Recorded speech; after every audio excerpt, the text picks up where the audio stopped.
for January 30th to order and start with our roll call, please. Thank you, Chair Morrow. I'll go ahead and take roll call. Chair Moore? Yes. Here. Vice Chair Six? Yes. Board Member Anderson? Here. Board Member Black? Here. Board Member Noon? Here. And Board Member Whalen. Here. Perfect. We have a quorum. Thank you. Great. And we'll now move on to public comment.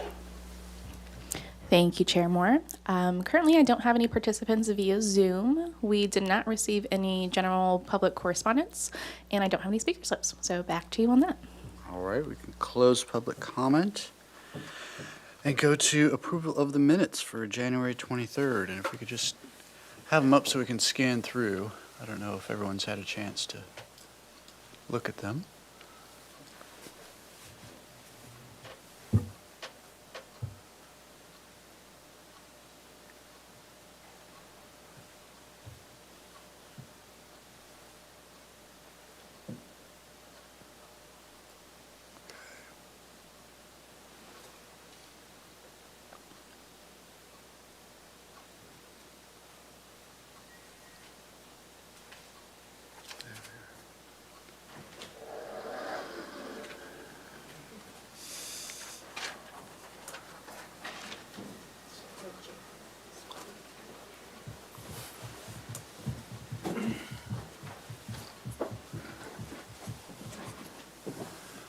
Jam is not what you put on toast, but what is at the side of a door.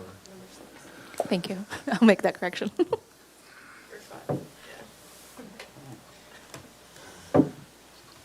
Okay, let's go to the next.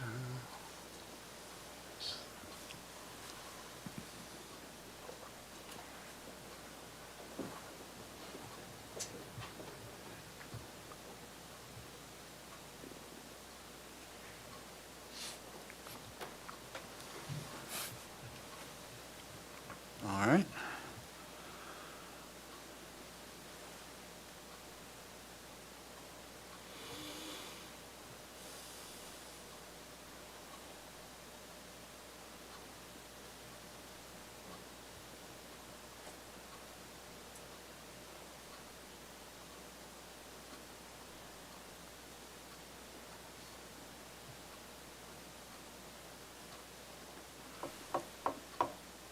Should we say provide plaster on the CMU block wall? Sure.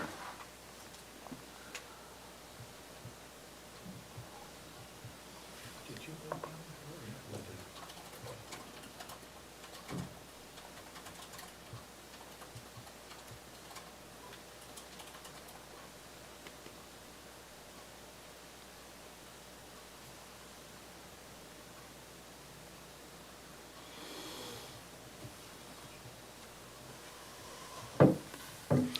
I make a motion for approval of the minutes as reviewed With Second. with those two edits, I with believe. those two edits.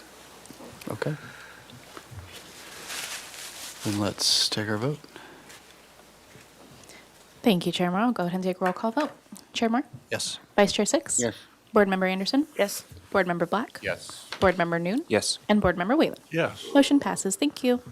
Okay, any announcements, requests by applicants, future agenda items, or appeals? Thank you, Chair Moore. Just a brief announcement by staff. We have a hard stop at 10:30 a.m. this morning, so the meeting will need to be wrapped up by then. Thank you. Great.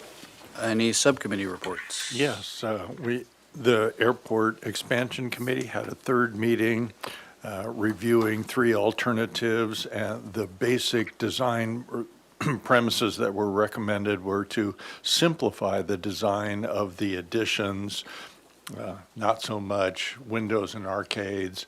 Everything should defer to the original main entry, that archway, and that there should be some serious investigation to provide a public viewing space as was in the original airport. And this meetings will continue on. Okay, thank you. Well, with that, we can move on to item number 1. Come on up. Thanks.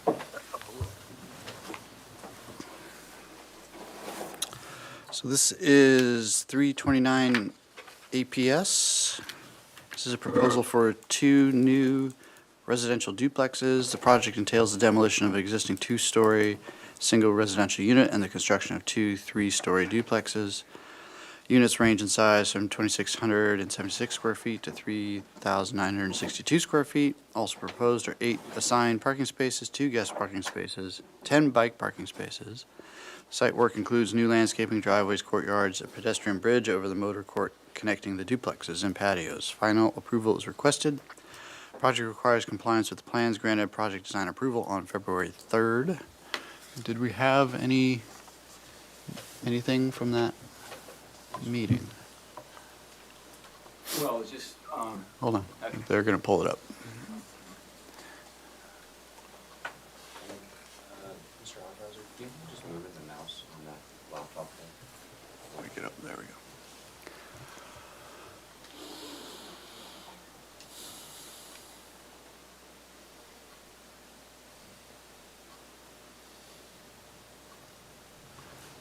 Okay, so provide a range of design options for the courtyard facing the street.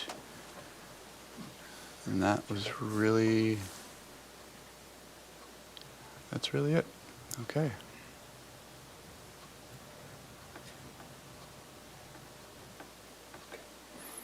Okay, well, welcome back. If you could introduce yourself? yeah, so, good morning to everybody. I'm Jan Hockhauser, Hockhauser Bladder and Associates. I'm here with the True Project Associates. Would you be able to, that manage that. one second. Would you be able to turn on the mic? Thank you. Another button, there you go. Okay. Again? Sorry. All right. So, again, Jan Hockhauser of Hockhauser Bladder and Associates. I'm here with the project architects, Dev Patel and Sean McCauley, who put together this complete set of drawings for today's presentation. So based on the project approval and findings of consistency and compatibility, we've got a complete set of drawings here for you today with all disciplines and all detailings and enhancements and refinements to, everything that the board had discussed and asked for. So we might advance through the set quickly and get to the materials boards. I actually brought hard copies of those material boards. I can circulate those around. These are pretty. If you guys don't mind passing these back and forth, it'd be appreciated. Do we mind putting one of those underneath the city TVs? Quick question to the applicant. Do you have these on your plans? Yes, they are okay. included I in- think, then I think if we pull them up on screen, you can still walk everybody, people who are zooming in, into our TV broadcast. Well, actually, these might have been refined subsequent to the electronics transmittal, so. Technically, since they haven't been reviewed by the board members yet and members of the public, I just want to be clear on what, we had to be consistent, and we Oh, have a actually- cutoff date, just because we don't want changes to happen in between then. Oh, let's go. They actually did find their way into the set. Excellent. So if you would go to drawing 35A. I'm in charge of this. Sure. Swan. So, here you've got your paving materials and your color palettes for plaster walls and metal railings. And this is a detail of the front elevation showing the tile work around windows and doors.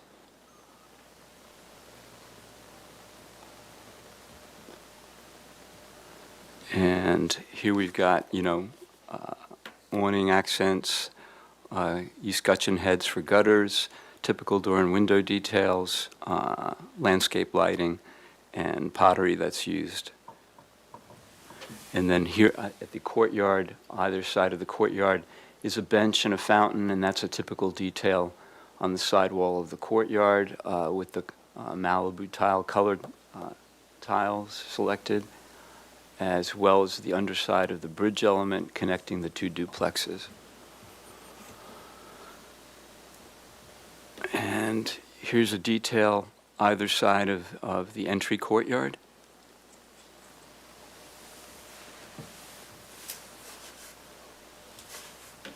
And these are the detailed elevation drawings with color callouts. And then there are some illustrations.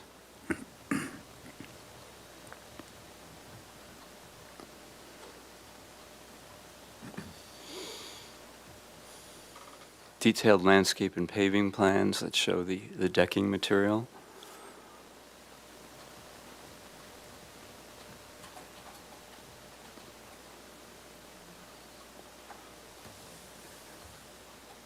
Is the board interested in having me walk through the entire set? Well, no, what we want to know is, has anything changed on the elevations? Yes. The one comment was what's going on, like, show us a little bit more on the interior courtyard. Mm-hmm. And then we want to see your door and window details, eave, rake, anything like that. That's sort of the standard stuff. So we Yeah, can really- and that's kind of what you're seeing here. We might need to slow down and zoom in on them, however, because it's, Yeah. So these are your typical Spanish tile, two-piece mission tile roofing details, parapets, eaves, gables. We've got a triple tile at the eave, copper gutter. so for instance, could you zoom in on detail 4, 3, 2? Sure. Et cetera. Can you, is I just scrolling the mouse doing that? So there's a plus and minus button by the hand at the top control bar. Okay. You're welcome to ask your team to come up and Yeah. drive Sean, if you it wanna helps. Do that. Good morning, everyone. Morning. So we're looking at 2. Sure, start with 1 and just scroll up so we can all just take a quick look. And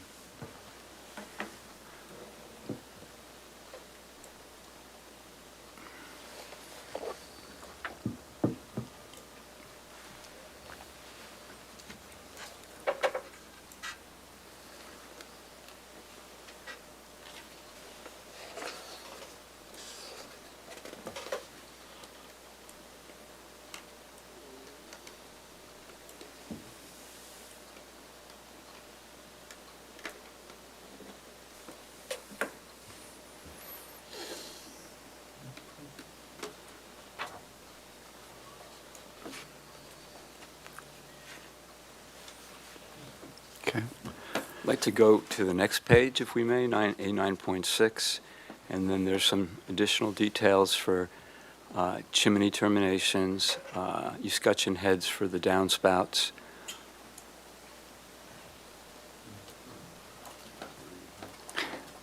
A lot of dimensions on that one.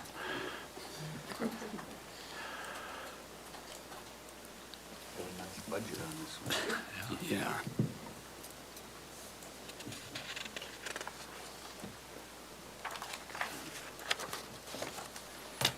And then moving right along to A910A, this next page, this is the connecting bridge between the two duplexes in the interior of the project. Those that are familiar, I think, would remember this. And it just shows the elevations, the detailing of the guardrail, and then the decorative tile underside of the bridge element.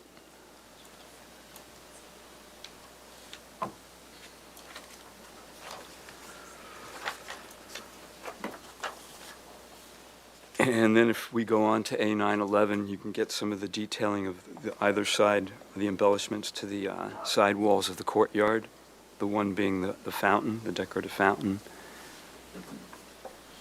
and the other being the bench.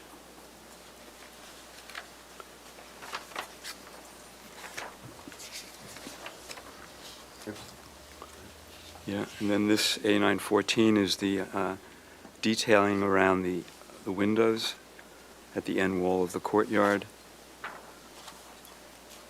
And A915A is the detailing at the bay window balcony on the south side wall of the project alongside the driveway.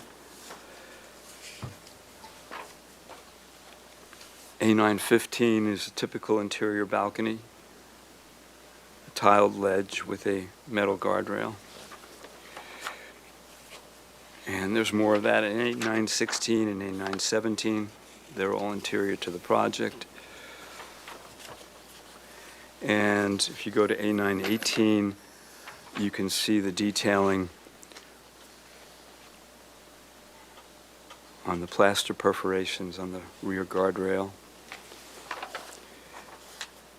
A19A is the rear decking and overhead timber detailing.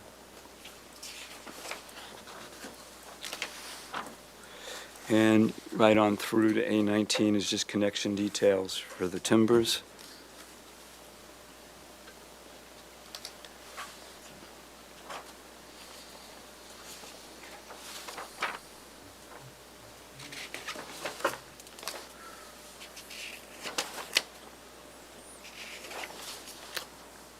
I mean, that pretty much communicates the extent of the exterior detailing for the project. Okay. Let's just flip through the elevations quickly if we could. A3 series drawings.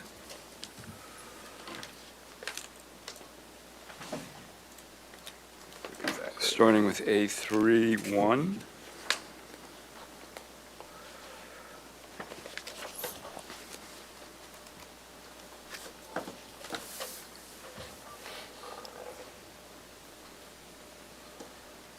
That's the street facing, elevation facing APS. And the lower elevation is the driveway side as you descend down the driveway. Chair Moore, Yes. if I could interrupt, can we go to the front elevation and talk about what the issues were with that front entry? Sure. As part of our comments to restudy a range of options. Mr. Hockhauser, do you remember what the issue was with this front entry? Yeah, we had decorative tile. Actually, it was slightly different than this, but we had decorative tile around those windows, and the board said to study it. They had asked for a simpler elevation. We came to the consent review. At that review, the chairman of the board, Kevin Moore, and Bob Cunningham were there. We presented something similar to this, and the minutes that you have in the project approval was granted with the idea to come back and restudy this elevation. And we did, and determined that this was the preferable direction that the owner preferred. And Mr. Cunningham voiced his support for this direction. So after studying, we have other iterations for you to look at, but we're the ownership and ourselves felt that this was the superior and preferred direction. So Thank that's you. what we included. Thank you, that's fine. Okay, just continue through the rest of the elevations, Yeah. please.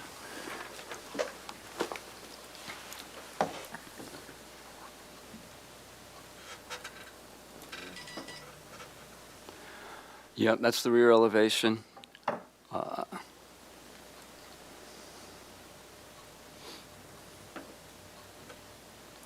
That's the other side.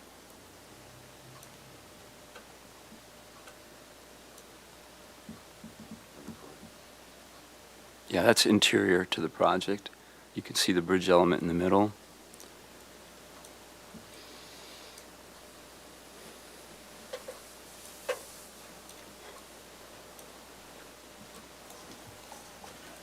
And those are the interior sidewalls of the courtyard.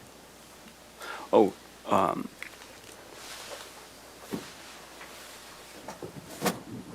we do have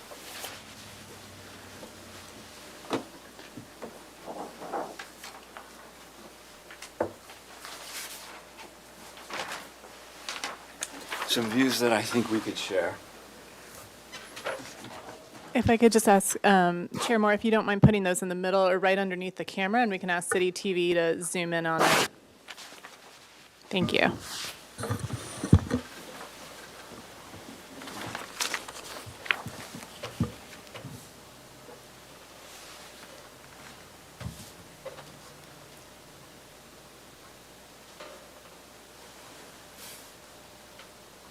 Okay, this is the front entry, correct? That's the courtyard that's in question.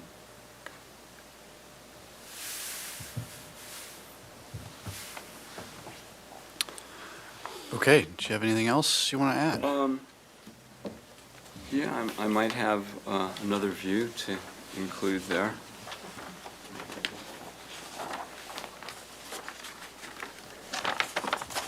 And I'm prepared to answer any questions. And I think that's Okay, the conclusion. thank you. With that, we can open public comment. Do we have anybody that would like to speak? Thank you, Chair Moore. I currently do not have any participants via Zoom. We did not receive written correspondence on this item, and I don't have any speaker slips, so back to you. Okay, let's go to questions. You guys want to circulate these as we're talking. Does anyone have questions? Ms. Anderson? So I did watch the video from like 3 years ago, and I also was I was just curious, maybe more from the board, what these alternate courtyard designs you were asking for, and I was just trying to follow along, I guess. Well, I'll be cut to the chase here, if I may. So in one of our presentations, we had a simple window at the rear of the courtyard. And on study, we wanted more embellishment. I think the discussion with the board was to keep it simple. And we studied that several times. At the consent, there were no tapes available from the consent, we presented it, and the consent board member, Bob Cunningham, supported this direction. And So it was more about detailing, less about layout? Yeah, there was. Okay. Yeah, I don't think there's any variance from this presented project in terms of the layout, Right, I the couldn't massing, see the that, yeah. chimneys, or any Okay. of that. It was just about that detail. Okay, that was my question regarding that. And then my last question is about the lighting plan. Is there a way you can just bring that up and we Sean, can look if you at could it? advance to the electrical and lighting.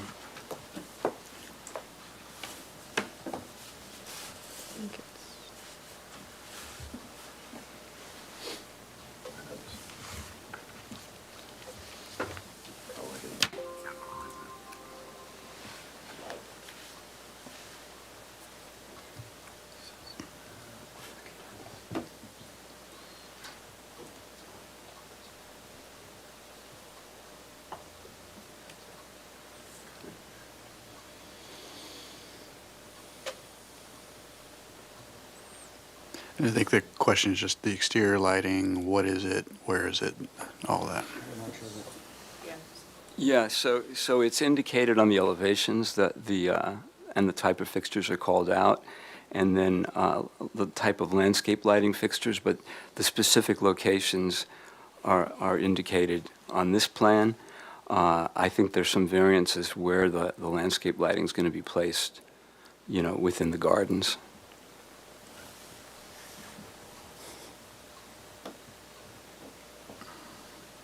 Looks like there's some coordination going on still. Perhaps.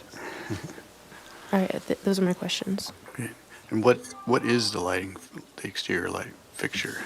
It's shown, we can go to that board, but right there, Kevin, it's on those boards right there. Okay.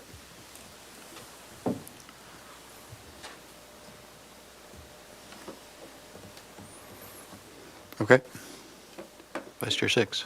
So, yeah, that was my question. There's this, light number 2 is a uplighting, flooding, the building, sensitive about uplighting. Where are these located and the purpose of them and how they light the project? I don't think they've been placed, Oh, really? yeah. Okay. So what was your intent? Well, just to wash the courtyard elevation, some sidewall elevations. Okay, so, all right, they're not on the plan? I thought I saw them. Shall we go to that lighting plan? Yeah.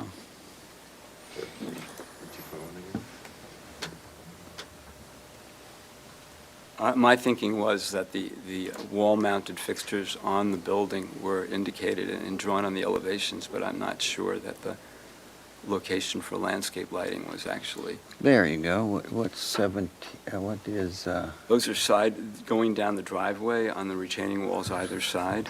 uh-huh, Those are recessed lighting, downlights, okay. they're not. So those particular fixtures, uh-huh, Richard, that they would be not on hardscape or on the building, they would be in. In the wall, yeah. In the landscaping. okay. And then the other, yeah, where your hand is, that's the same beast? That's the wall-mounted sconce fixture. Okay.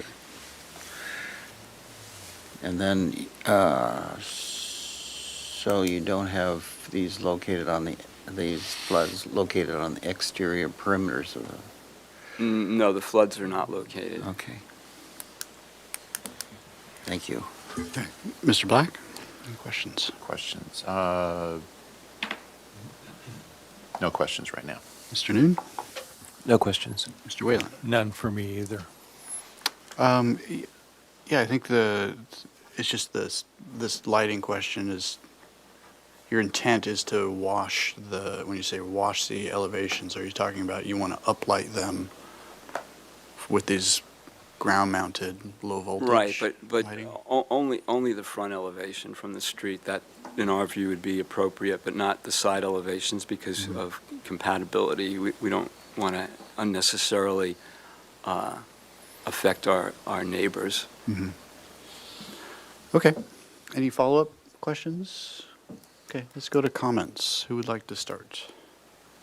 I'll start. Okay. Thank you, Chair Moore.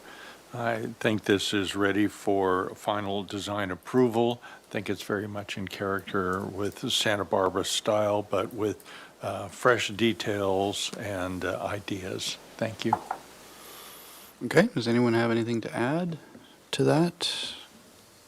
I think it's ready also. However, I would be, wondered if the applicant would be willing to eliminate, just so there's not a hovering question on the extent of the uplighting. Could we just forego those type of fixtures? I got a deal. Yeah? Yeah, sure. Okay. Okay, any differing opinion? I would point out that I did review the landscape plan too, so it's acceptable. Great. Okay. Then would somebody like to make a motion for final approval with that comment, please? Sure, Chair Moore. I'll make a motion that the project be granted final design approval. Do we need to make compatibility findings? We do not. Anything else to add to that? Yes, please. I'll second that with further discussion for the applicant to eliminate all the It's light Oh, number wa- 2. light fixture number 2. I agree to that. Okay. Then let's take our vote. Thank you, Chair Moore. I'll take roll call vote.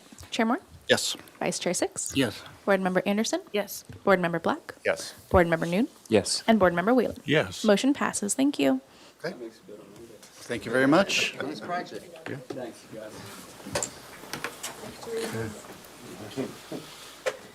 And Chair Moore, if I may, first of all, thank you to all the board members for being here today and rescheduling. I know that really helps all of our applicants out. And I know it's not ideal to schedule a meeting at 8 a.m. And I also wanted to say the SFDB consent calendar at 11 a.m. has been canceled. We said we had a hard stop at 10:30. I'd like to honor that based on your schedules more than anything at this point. So if we could ask all of our applicants to kind of be conscious of time and move through presentations and try to focus in, we'll try to stay on target. Great, thank you.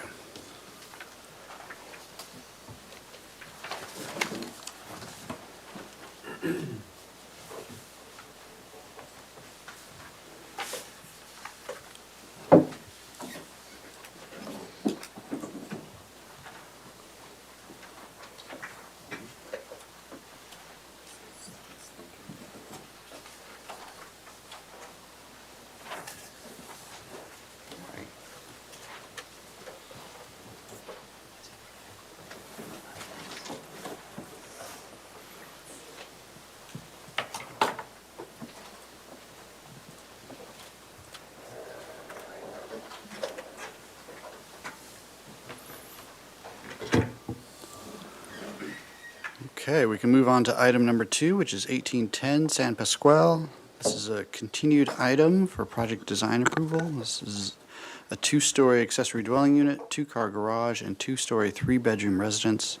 The existing 1-story residence is to remain. The proposal includes demolition of existing 2-car garage. Project design approval is requested, and project requires compliance with the project compatibility guidelines, and we last saw this November 28th of last year.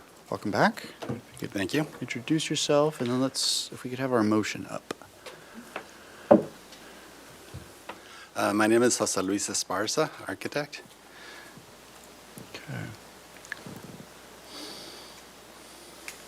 So return with full landscape drawings, screening with trees for privacy conflicts, relocate the trash enclosure, color board, materials board, simplify the porch between unit A and B. Unit C, restudy the projected second-story mass above the front door to define the front door entry better. Move the turnaround closer to Unit B. Window projections on Unit A and C. Okay, great. If you could walk us through your changes and updates, please. Yes. I will try to do it in the order that the items were mentioned. The existing building upgrade. The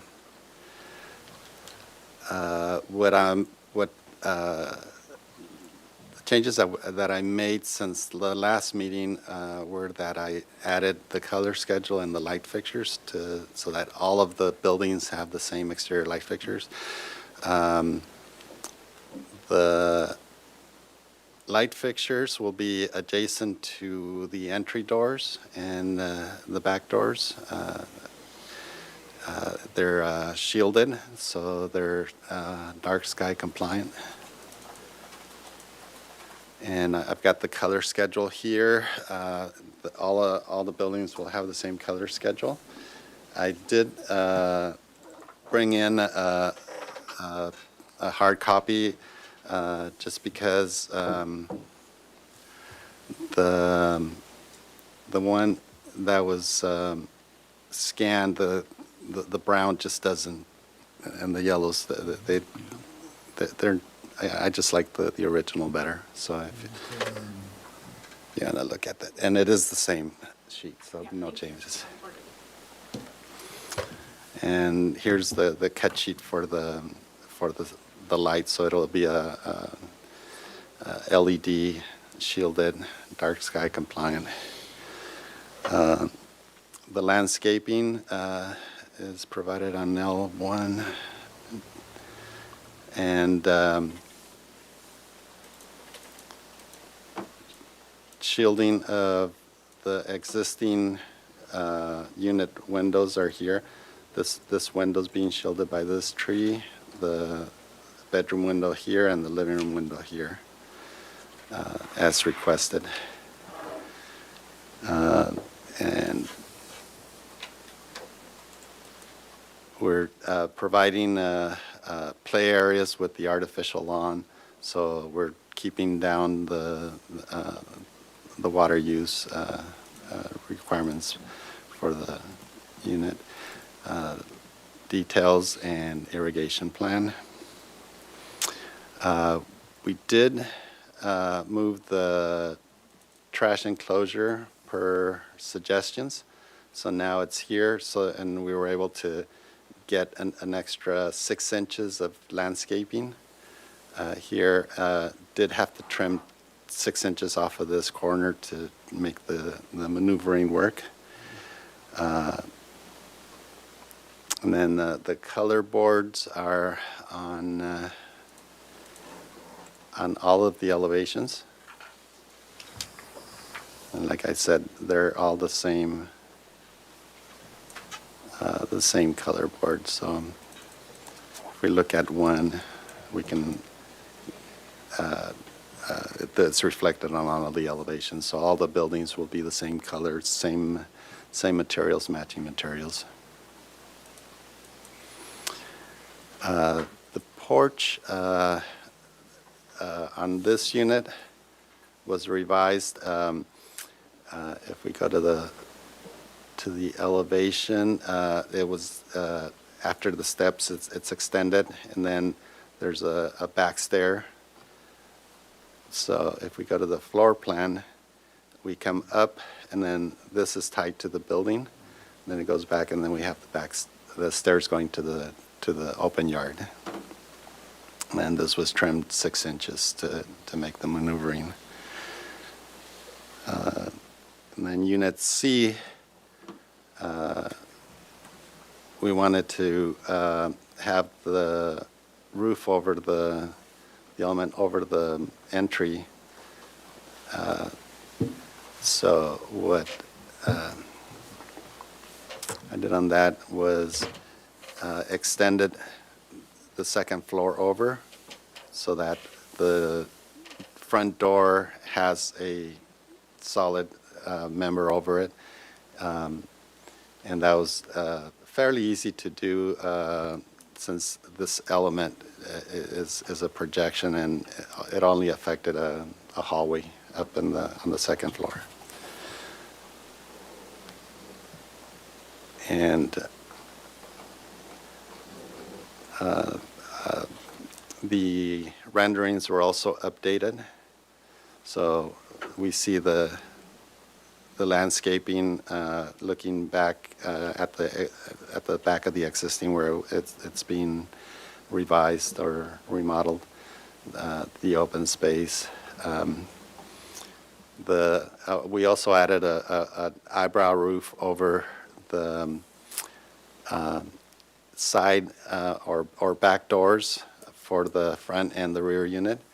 And I've designed that to be a flat roof to mimic or match the front porch of the unit, so that that I'm not introducing a completely different element. And the details for that,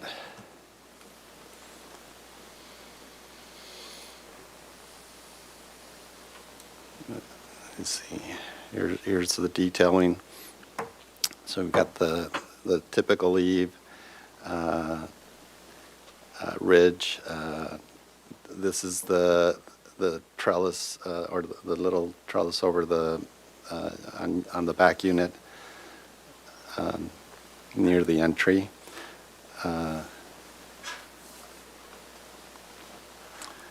And this is our little corbel roof over the side entry doors, the French door or sliding French doors. And are there any questions? Okay, well, let's open public comment first. Do we have anybody that would like to speak? Thank you, Chair Moore. Currently do not have any participants via Zoom. I don't have any speaker slips, and we did not receive written correspondence, so back to you. Okay, let's close public comment and go to questions. Mr. Whalen, any questions? Yes, just one question. Mr. Esparza, do you have any views or elevations of that porch connection between units A and B?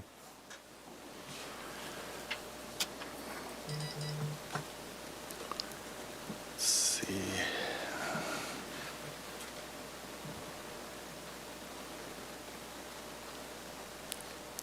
I do not, except for wait a second, the whole building elevations.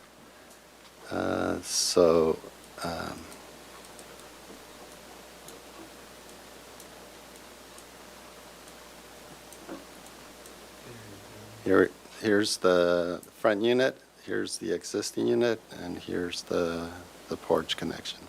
Very good. So the decking, the floor reaches all the way out and somehow, or pretty close to, intersects with the building, but the porch roof does the same thing? It's just like that close, but doesn't get there? I left it 6 inches off so that we could have a gutter there and not have a water issue. Good. So the floor connects, but the roof does not? Correct. Thank you. That answers my question. Mr. Noon, any questions? Just quickly, if you could scoot over to the, I think it's the rear elevation.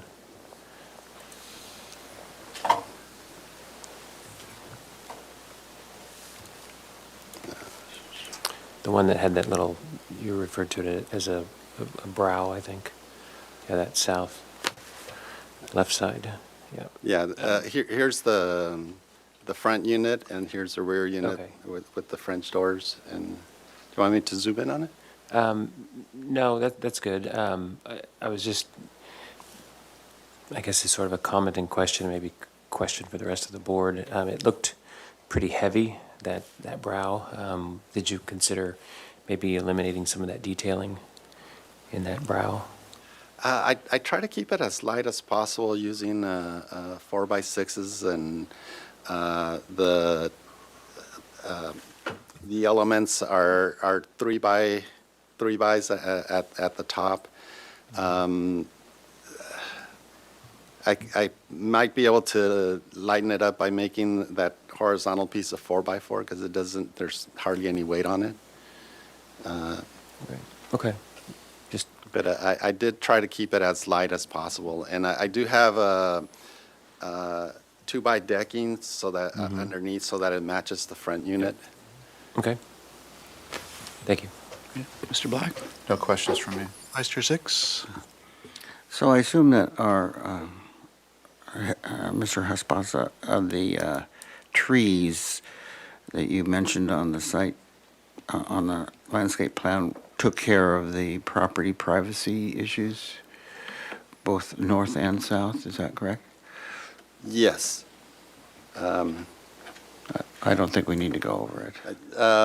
Yeah, we placed them so that they would be in the location where those Windows those were. windows, Okay. fenestrations on the adjacent buildings were. All right, and then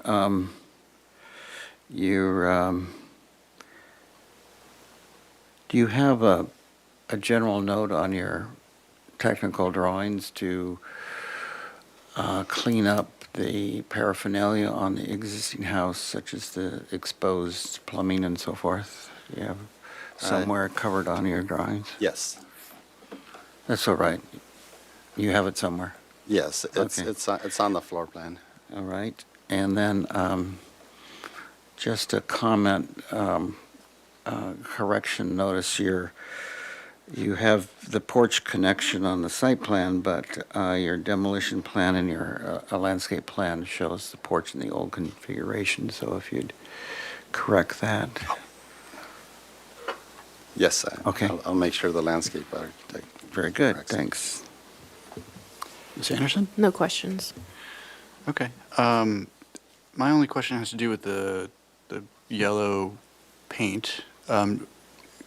Yes. Can we go back to the neighborhood photos again? Good question. I don't see them on here. Are they in the file somewhere? We can pull them up.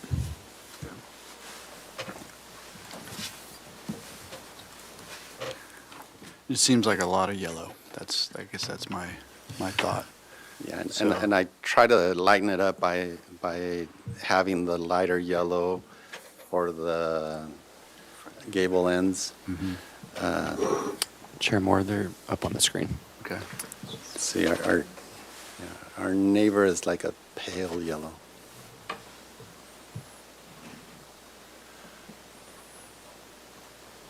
See, the existing is a yellow, but it's not.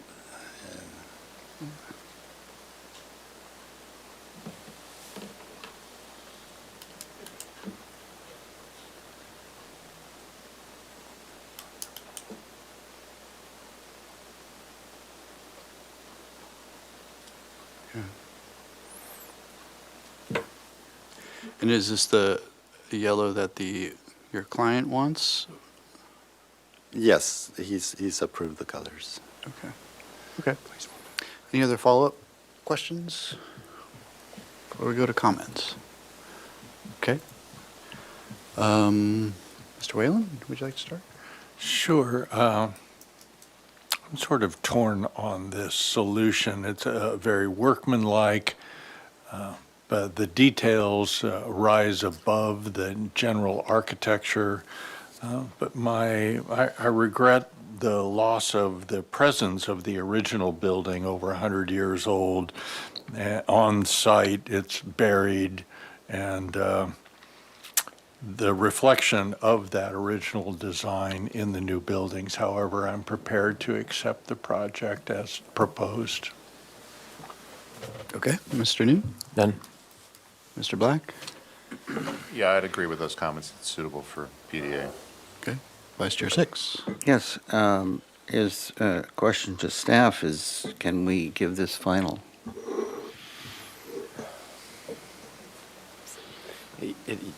Unfortunately, no. Since it's not scheduled for project design and final approval, we can only grant project design approval today. We can continue it maybe to a date certain, but Maybe on consent?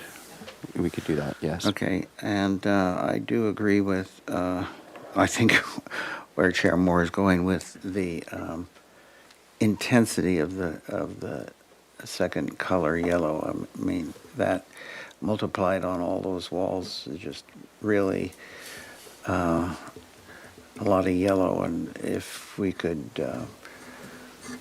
maybe the first yellow above, on the top of the page is the more intense, and you even have a lesser or a tanner color for the second one.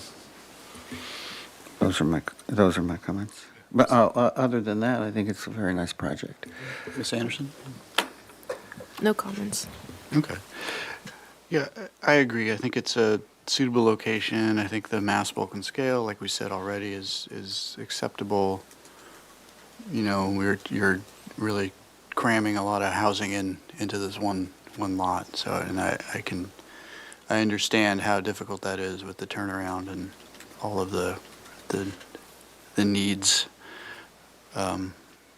So I'm just struggling with the yellow color.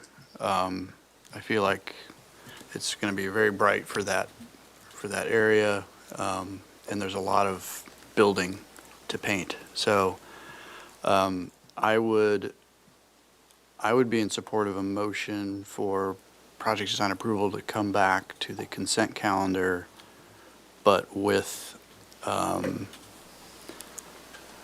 I'd say color options for the consent reviewers to consider? Yeah, would somebody? Okay. Second. Oh, okay, so I'll make that motion for project design approval, that the board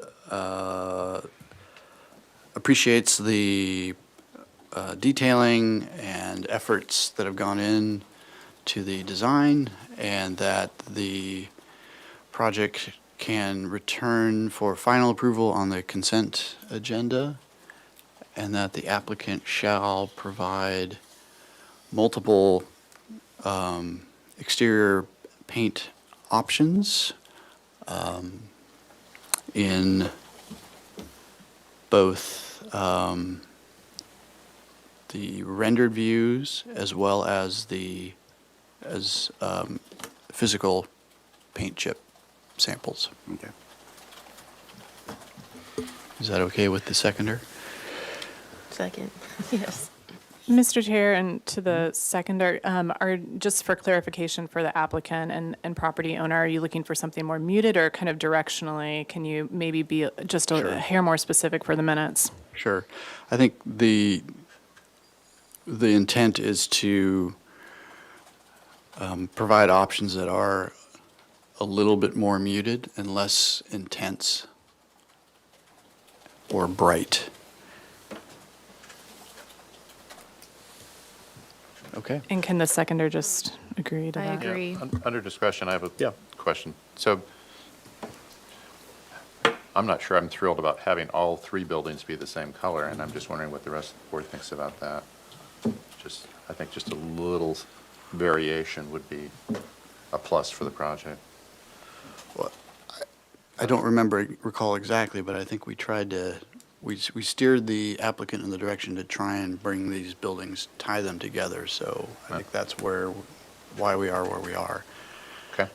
But if the board feels strongly that that's an option, then we could ask them to. Well, I would study agree that. with Mr. Black in that my fondness for the original building, which could use a different color, and the two new buildings subservient to that, or, you know, just different from that. Ms. Anderson, what are your thoughts? I think the architect can let us know what he thinks at consent. But I think we've given him direction to mute the colors, so. Okay, I agree with that. So I think our motion stands as is. And I think if he feels that that's a direction, then he could look at that as well. I'm sorry, I resonate with Mr. Whelan about identifying the middle building with a different color. Okay. Okay. Well, let's take our vote based on the current motion, please. Thank you. I'll take the roll call vote. Chair Moore, Yes. Vice Chair Six, Yes. Board Member Anderson, Yes. Board Member Black, Yes. Board Member Noon, Yes. and Board Member Whalen. Yes. Motion passes. Thank you. Okay. Thank you. Thank you. Okay, we are running ahead of schedule. And my apologies, I thought we were behind on the last one, but I'm looking at this clock and it just went back up, but it's incorrect, so forgive me, we're We're ahead of running ahead. schedule. We emailed the applicant, we have, the earliest we can start is 9:15. Yeah, sorry, we actually have to do the compatibility analysis. Oh, I'm so sorry, forgive me. I remembered. and- Someone, thank you, I'm glad someone's a professional around here. Okay, if we could pull those up, please.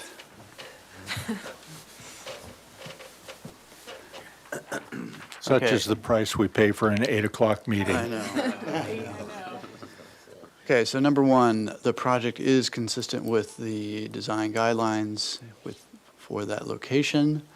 Number two, it is compatible with the architectural character of the city and neighborhood, as it is replicating some of the detailing and charm that's found on the existing building. Number three, it is appropriate in mass, bulk, height, and scale, is that it is similar in mass, bulk, height, and scale to the surrounding structures. Number four, there are no adjacent landmarks or historic resources as far as we're aware. Number five, it does not impact established scenic public vistas. And number six, it does provide a generous amount of open space and landscaping on site. Okay, And appeal period. and that's that. Okay, thank you very much. Thank you. All right. Okay, so we are going to adjourn until 9:15? Let's try that, we're trying to get in touch with the applicant. Great. Does that also require that?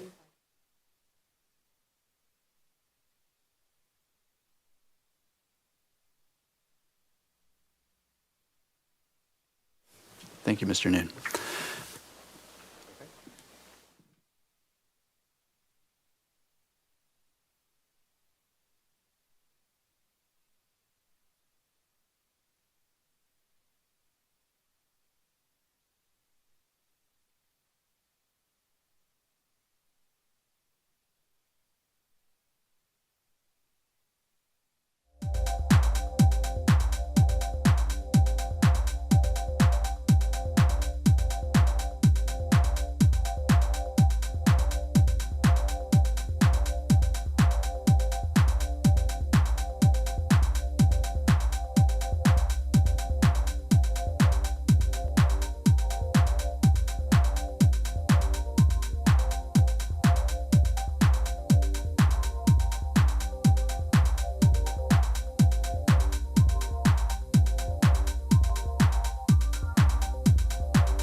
Reopen our meeting, and we're moving on to item number 3. This is 425 Santa Barbara Street. It's a continued item for project design approval. The project consists of constructing a 4-story, 19-unit residential apartment building. Excuse me. The project is designed to comply with the city's AUD program and state density bonus program. Units range in size from 370 square feet to 1,144 square feet, with an average size of 634 square feet. Under state density bonus, the project proposes the following concessions. 1, to allow a reduction in the minimum private outdoor living space dimensions for each unit and allow private open yards from different units to be connected. And number 2, to allow the proposed building to exceed the 48-foot height limit for AED projects in the MC zone. The project proposes no on-site vehicle parking, but each unit will be provided with a private, secure, covered storage area that includes bicycle parking and is included in the calculated square footage of each unit. Project requires compliance with the project compatibility findings and was last reviewed May 31st of last year. Welcome back. If we could have our minutes up. Okay, there it is. So, continued 4 weeks with comments. The board at this time cannot find neighborhood compatibility and would suggest the following: change or revise the styling There should be an attempt to take that new style choice and find ways to maximize or minimize the massing, in particular the opaqueness of the perimeter wall and the balconies. Applicant shall find ways to open the courtyard to the street with a much more transparent architecture, show the electrical transformer, and make every effort to increase the perimeter landscaping on all four sides. Okay. Welcome back. If you could introduce yourselves. Thank you. My name is Noah Greer. I'm the architect on the project. Jarrett Gorin, land use planner on the project. Great. And if you could walk us through your changes, please. I will. It's been 30 weeks instead of the intended 4 since we've been back to your board. But I won't spend too much time talking about the basics of the project other than to remind your board we're on Santa Barbara Street between Gutierrez and Haley. And in terms of the project statistics, we're still looking at bike-oriented housing project, 19 units. We have no parking as permitted by right in this zone, and we still have the ground floor bike and storage areas dedicated to each unit. And as you mentioned, it is an AUD bonus density project. The average unit size did drop to 580 square feet to accommodate some of the changes that we made, and I'm hoping your board will support. So let's take a look. Here we're looking at the east street elevation. At the top, you're seeing the elevation you saw last time. Obviously, the styling of the project has been revised, simplified, pushed in a more contemporary direction with the goal of opening it a bit and carving away at the mass. It has a bit of a more sort of linear expression, I might say now, rather than being such a heavy, massive Spanish structure as before. The most significant change here, other than stylistically, is what you see at the middle in the courtyard there. And the elevation at the top, you're seeing a courtyard wall with 2 sort of bridges on the second floor and the third floor. Those have been completely removed in the elevation below. So actually those, the sort of colonnade you're seeing in the middle at the bottom is back at the rear of the building. Just use the mouse to Oh, point. sure, thank you. That's helpful. Yes. So this portion of the building is actually at the rear mass. So that's back 60 feet or so from the front property line.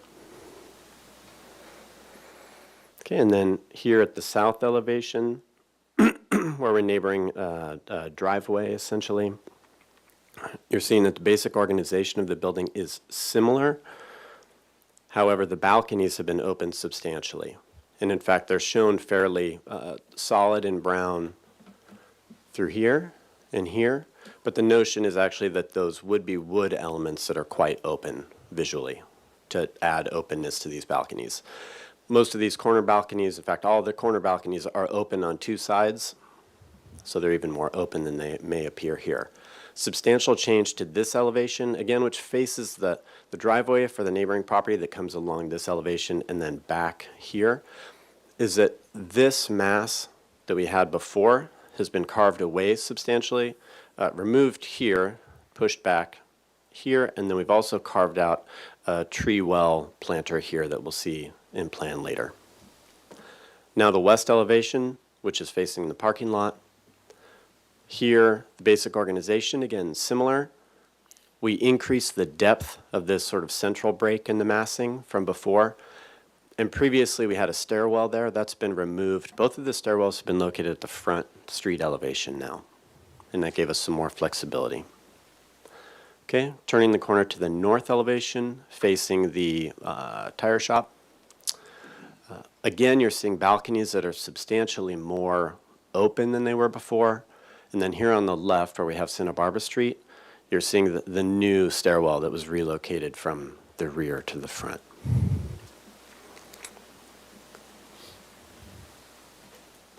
Okay, the street elevation, understand this is quite small at the top, but the main thing I think that is depicted here is that in removing the courtyard enclosure and the 2 bridges at the second and the third floor, you're seeing a building that reads much more as 2 separate masses rather than one large heavy mass as before, and is much more open to the street. Okay, I think the landscape plans tell a lot. Again, at the top, the previous proposal, where you're seeing a very solid mass on the left of this plan. Here, a along a parking lot, here along a driveway. Now here, as you come back, as the neighbors come along the driveway, you'll see that we've pushed this portion of the building in considerably to give us some substantial planting. And then this is a planter at the rear that we deepened so that it's useful, let's say. And now I want to talk about the street elevation where the most major changes were made. Primarily, going back to the old plan, we had a walled enclosure here separating the courtyard from the street.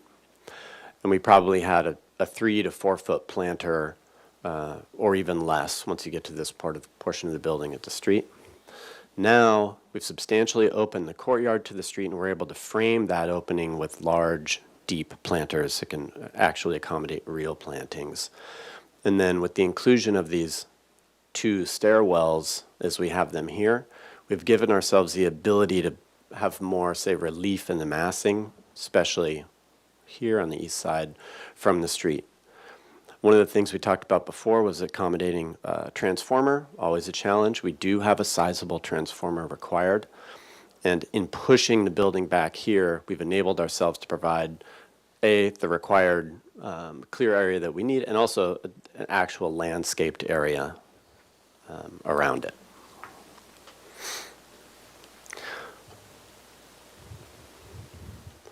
Quickly taking a look at the site plan. Again, you're seeing everything we talked about before, with here being the landscape transformer area, then here being the large, wide entryway right into the courtyard. And now we're going to go up the plans just very quickly. Here we're at the ground floor. Where we used to have a stairwell here, we now have a common laundry room, and both of those stairwells at the street. And then as you move to the second floor, this really tells the whole story of the redesign. This is where it's open air from the courtyard out to the street. And then you're also seeing the increased distance from the property lines here, where the building was quite solid before. And we're retaining the bike and unit storage here where we had it before. Okay, moving up to the third floor, same thing where the building is essentially carved out and open to the street. And then up to the fourth floor, where you're seeing the massing is stepped. We retain the massing stepping back as you go up in elevation. And then finally to the roof plan, where we provided ourselves sufficient area and parapets to screen that rooftop PV.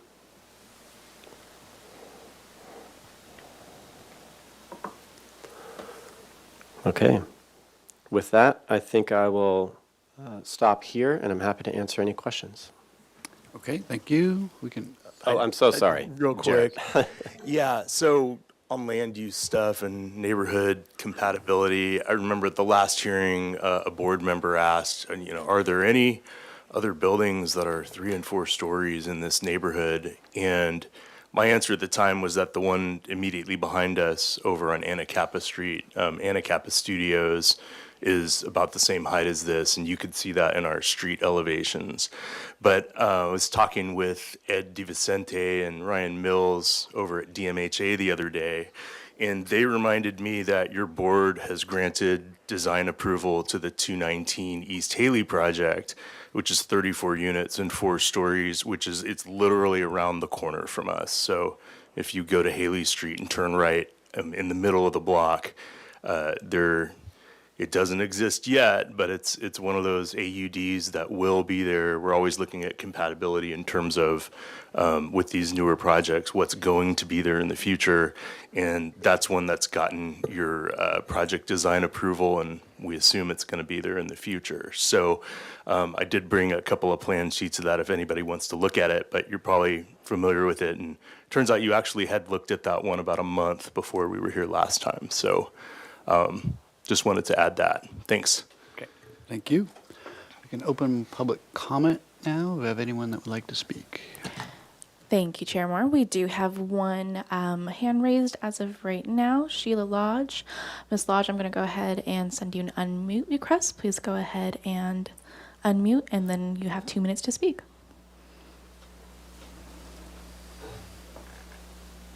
Okay.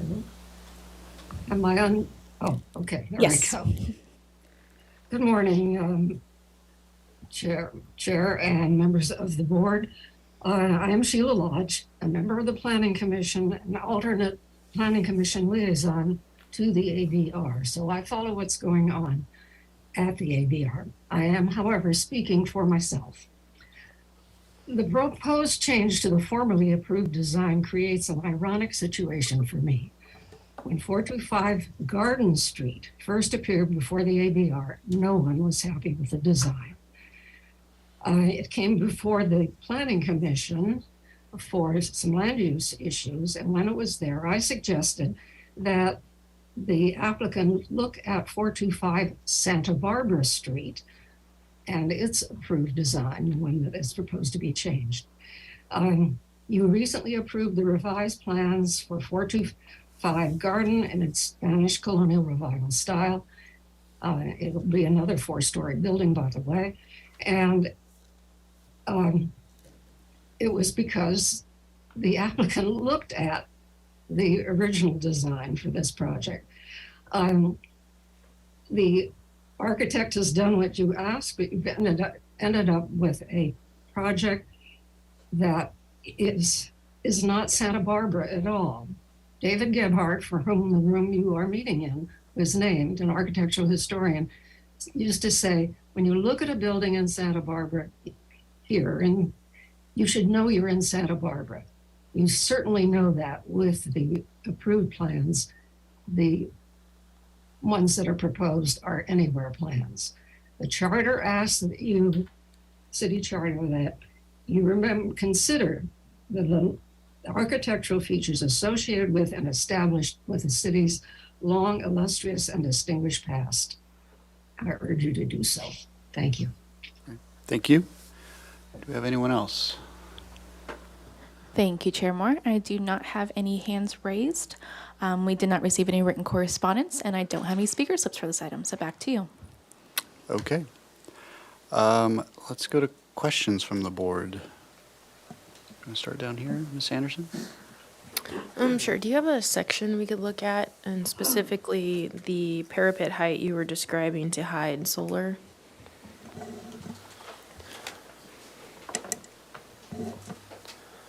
Indeed. So the parapet heights I believe we landed on are 20 inches or in the area of 20 inches, I believe. Okay. Could you zoom in on that section, please? Oof.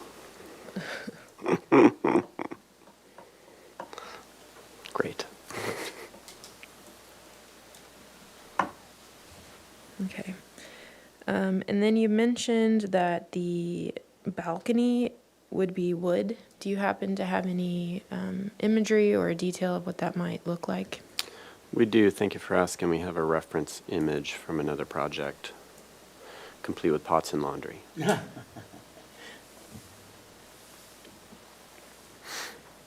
must have been windy. Okay, and then same for the wood trellis that looks proposed. Thank you for asking. I do not have reference imagery for the wood trellis, and to be honest, at this point, we're discussing whether it's wood or steel.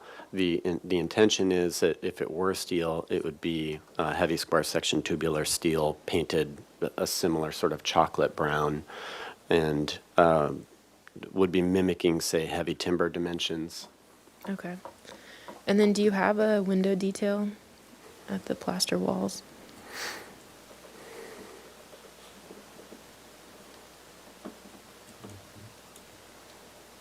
Okay. Thanks. And then another question, do you have a, what are your intentions for the lighting on the covered walkway?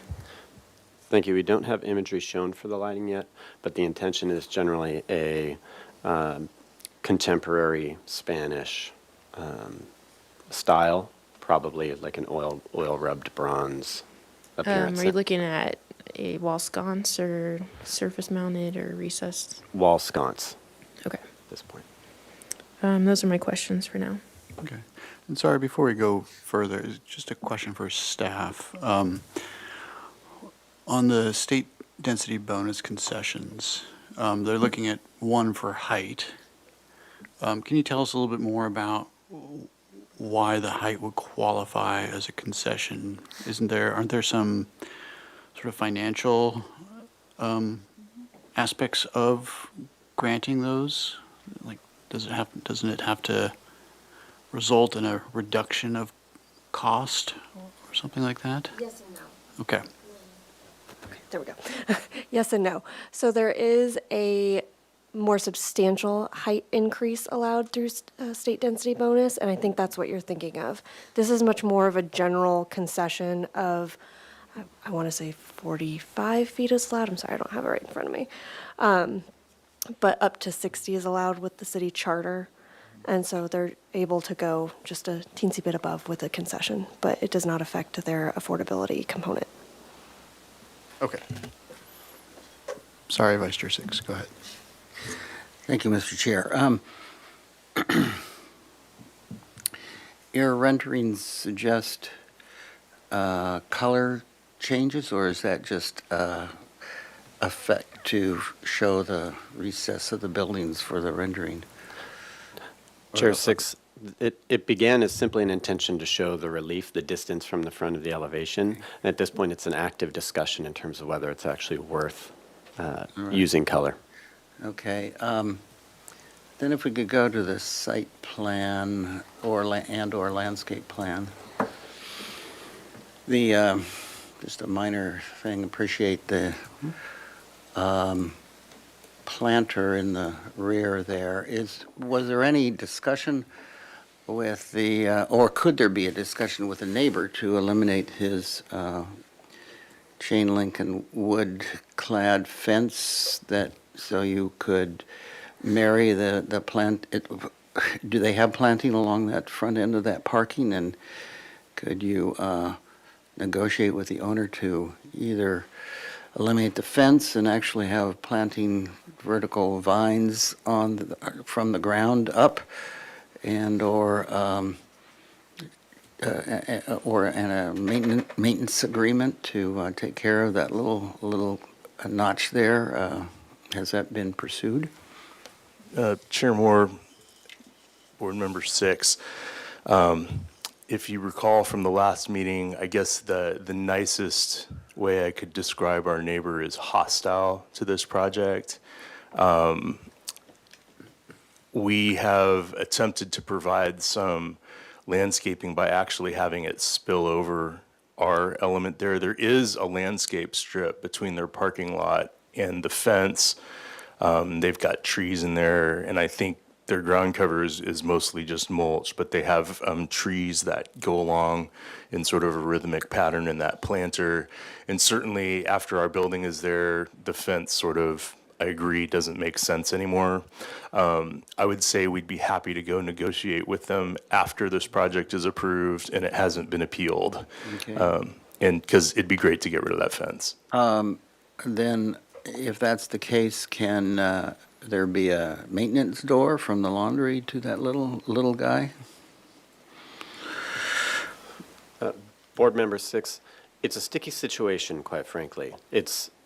We cannot guarantee that we will have maintenance access across the neighboring property. No, I'm saying maintenance access from the laundry inside. Oh, I'm sorry. I see what you mean. I don't see a reason that would not be possible. Okay. Then, the last question, was there, well, this is a comment. I love the openness to the street, but are you concerned with misuse of that? And did you consider light wrought iron gate and fence along that front mouth of the courtyard? Board Member Six, yes, we did consider it, and it's something we may come back to your board with. It certainly was a concern from the beginning. Okay, Yep. thanks. Okay. Mr. Black, any questions? No questions. Mr. Noon, questions? None, thank you. Mr. Whalen? Yes, I want to state for the record, since I was absent, I did watch the video and I have read the minutes thoroughly. My question is really for the board in view of the public comment about the ironic nature of the change of imagery. What was the board's logic behind that comment? Well, I'll let the maker of the motion and the, I believe, was that you, Ms. Sanderson? Did you make the motion? For 428 Gardner? For this project. What was the intent was that the style as proposed, we felt was not necessary for that particular location, being that it's not in downtown on State Street, it's off State Street in an area closer to guidelines for like the Haley design guidelines. It's where the expectation that is that it's not a highly decorated Santa Barbara colonial style. It's something more simple, and that's where we got to. Mr. Chair, if I may add, I think that the discussion at the time was that the Spanish was producing a heavier than necessary building. You know, the way Spanish is mass-based and heavier at the bottom, and it was producing a heavier building. And also in reference to the difference between 425 Garden, I think that we had to default to Spanish vernacular because in order to guide the designer to a place where he could go, and also that these two projects are outside of the EPV,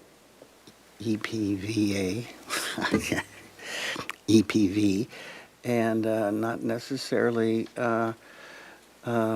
part of the requirement to have a full-on Spanish. And I think that to further that, I think the EPV is more distinguished when it's contrasted with the surrounding that have different styles. Does that help? Thank you. That's my only question. Okay. My questions have to do with the section, if you could bring that back up. So you note a 10-foot-1 floor to ceiling height.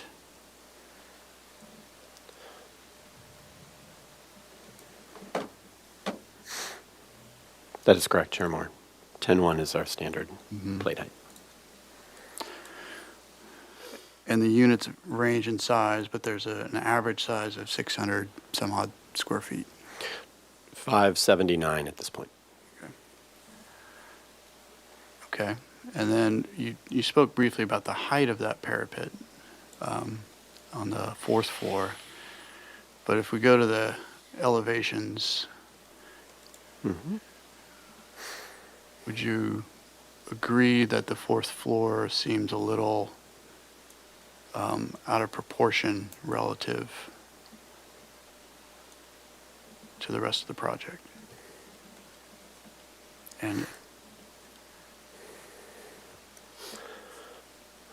And Chair Moore, just clarifying, in terms of, I believe your question relates to, is the parapet height affecting my reading of the fourth floor in terms of proportions? I mean, certainly, and we can see it here in terms of the way the windows sit in that elevation. Is there the potential to reduce the height of that parapet? Absolutely, and it's certainly something we could design in. I think the intention was just to provide sufficient screening for whatever equipment we might end up with, primarily solar. Or we could increase the parapet on the floor below and change that proportion. Okay. And then I saw there was a tile roof detail, but is there any tile left in the project? Chair Moore, I'm afraid that was my error. There is no tile left on the project. Just confirming. All right. Okay, any other questions? I have a follow-up question. Speaking of mechanical equipment, do you have a direction for your mechanical HVAC for the units? We do, thank you for asking. Each unit has a balcony that actually accommodates a small heat pump unit. Okay, thanks.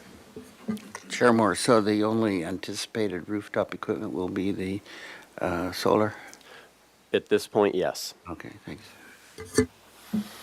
Okay, if that's all the questions, let's go to comments. Who would like to start? Down here this time? Okay, so my comments would be, I think you definitely listened to the comments from last time and simplified the massing, and I think the layout on the site plan is successful. I think if it's gonna go into a modern Spanish style, to where someone could look at this and say it's still in Santa Barbara, I think it's gonna come down to the detailing, and I think I don't think that what's presented from the detailing aspect is quite there yet. I think the wood elements can be successful. I think maybe a small amount of tile introduced could be successful. I think the window detailing could be expressed even more. I think it's recessed, but I think there could be further study on the window detailing. I think the ceiling heights are very nice, and that would be nice to live in. I think that there could be a study in reducing that ceiling height. And I do think that the introduction of more landscape was a positive change. And I would also consider some kind of iron gate for your security, but that still keeps that visual connection and openness for the residents. Those are my comments. Okay, thank you. Vice Chair Six? Yeah, I think the changes that have made since last time are extremely successful and really visually reduce the mass, bulk, and scale of this. I think it's very successful, the openness to the street. I wouldn't make any apologies or try to put Spanish lipstick on this. I think it's a fair statement. There's examples in the neighborhood. It's not in the EPV, and so I think it's very successful. I do think that if the solar is the only thing on the roof, that that parapet could be radically reduced. I'd rather see, and especially at the angles that you're going to be viewing the building from, I think that I'd rather see the edges of solar panels than a higher parapet. I think that one could reduce the extent of the trellis on unit 12. It's going, as you can see it in the lower left-hand corner here. I mean, if that was, radically reduced and set back from the edge, either one way or both. Well, just on the lower left hand. I like the idea of it bridging clear across the elevation on the east elevation. But if that could be reduced, I think that's one area that could be further reduced. Again, maintenance to that precious landscaping in the I don't know. It's behind the fence, it's outside the, perhaps, you know, you expand the laundry and you have a very low roof over the expanded laundry and get rid of, attempt to landscape there. I don't see it but being a nuisance and not a value to anybody except for a little green on the floor plan, on the site plan. But in reality, I don't see it benefiting anybody unless there's a, no, I'll leave it with that. But I think it's a great improvement and a successful solution. Okay, Mr. Black?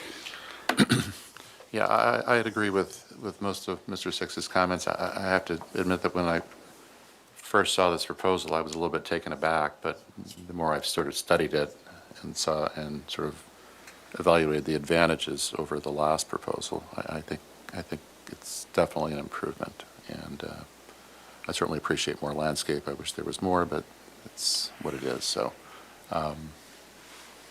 so I think it's positive. Thanks. Okay, Mr. New? I don't have anything to add that hasn't already been said. Okay, Mr. Whalen? Yes, thank you, Chair Moore. I think the applicant has responded very well to the comments, but ironically in a direction that I don't really support. Certainly, the challenge of urban design in the 21st century is to have a sense of place. I think this design takes a step backwards towards what was originally proposed. There is a widely circulated article from the New York Times about America the Bland, which many of you have probably read, which I think outlines some of the issues here. I would go a little bit farther in that, and this is somewhat reiterative of my last comments from the Garden Street. This design does not reflect in any significant way the life and use of residents as pedestrians and cyclists. The central entry off of the walkway forces and encourages bikes and pedestrians to conflict. It really just turns the courtyard into a driveway. And this courtyard acts as an amplifier from all the traffic and garden. If the design intent is to provide for a healthy and pleasurable place to live as an example of carless urban living, I don't find this project as proposed compatible. Thank you. Okay, thank you. My comments are that I feel that it's a step in the right direction from the previous proposal. I feel like the style is appropriate for that location because it's not on State Street, it's not on Anacapa Street, it's not on Chapala Street. It's on a street that doesn't get as much traffic, and it's definitely a much more local-oriented area. And I think that in general, designs in this particular location can be simple like this. They can be, I guess you could call it a little bit more modern, but this certainly isn't a modern contemporary building in my mind. It still reaches back and has elements of Santa Barbara style with sort of, you know, finishes and hopefully recessed windows, things that echo the design guidelines, and it's appropriate for this location. My comments are that I feel the project would benefit from a reduction in the plate heights from the second floor to the fourth floor. I think the ground floor could stay at a 10-foot height, but everything else should be reduced. I think there's still plenty of space in these units. You don't need that high of a ceiling. You could go to a 9-foot ceiling, and that would be still a very nice height. Definitely reduce the fourth floor parapet to the minimum. I think that'll help your proportions. And it'll also reduce the overall height of the building. On the south elevation, you have that one section where the four stories continue. You just have that little element on the fourth floor. Nope, to the right of that. Yep, right there. It seems like you could just have a small break at the parapet on where the deck is on that front unit, and just let that run all the way back and just have a small step in the facade, and that would give us another step back on that elevation, or reduce the apparent four-story mass that's right on the perimeter. And then lastly, on the front elevation, I would suggest studying the way you've treated the corner balconies. Because I think having them be kind of enclosed in that plaster kind of form just contributes to the overall bulkiness on that elevation. So if there's a different way to do that, I don't know that they need, for instance, the third level balcony, I don't know that it needs a covering. So that could, if you pulled that mass out, I think that would be successful. I think you could leave the plaster mass on the ground level. So maybe those balconies kind of come and land on something has some mass at the base. But I think that would help as well in reducing the bulk on that elevation. Okay, any other comments? Chair Moore, I resonate with your comment on that four-story element on the south elevation. There might possibly be some opportunity to rearrange Unit 12 in order to consume more of the, being even more aggressive than what you suggest, and consume more of the deck area and rearrange that unit so there is a more significant setback, even more than you have suggested, which I fully resonate with. Okay. All right, so they're looking for project design approval. Can staff talk about where they are in their process as far as number of hearings, et cetera? Where are we? They've been deemed complete, and so this is the first of their 5 hearing maximum. Got it. Thank you. We've been here for project design approval previously. We were deemed complete before that. This is the second hearing. I'm sorry, he's correct. Okay. Thank you. Okay. I guess we could take a straw vote and ask how many members feel the project is ready for project design approval. Is that something we should do? Looking at the board? Okay, let's do that. Thank you. I'll take the straw vote roll call. Chair Moore? No. Vice Chair Six? I'd like to see it one more time. So no. It's a no. Board Member Anderson? Yes. Board Member Black? I'm going to say no now. Board Member Noon? No. And Board Member Whalen? No. The noes have it. Thank you.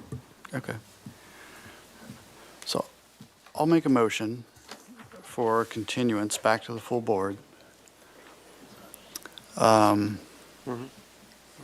the following comments. That the board appreciates the change in stylistic direction and feels that the general style and design proposed is appropriate for this location. The applicant shall study a reduction of the plate heights to 9 feet on floors 2 through 4. And the applicant shall reduce the 4th floor parapet height to the minimum requirement.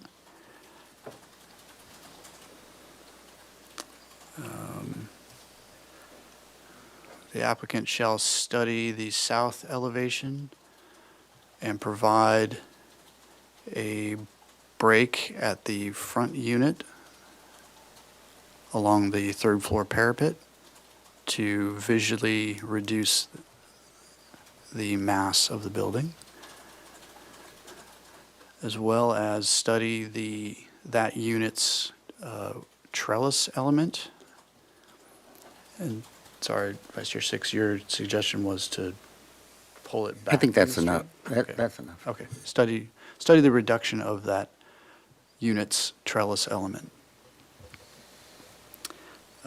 Study the treatment of the east elevation and the corner balcony units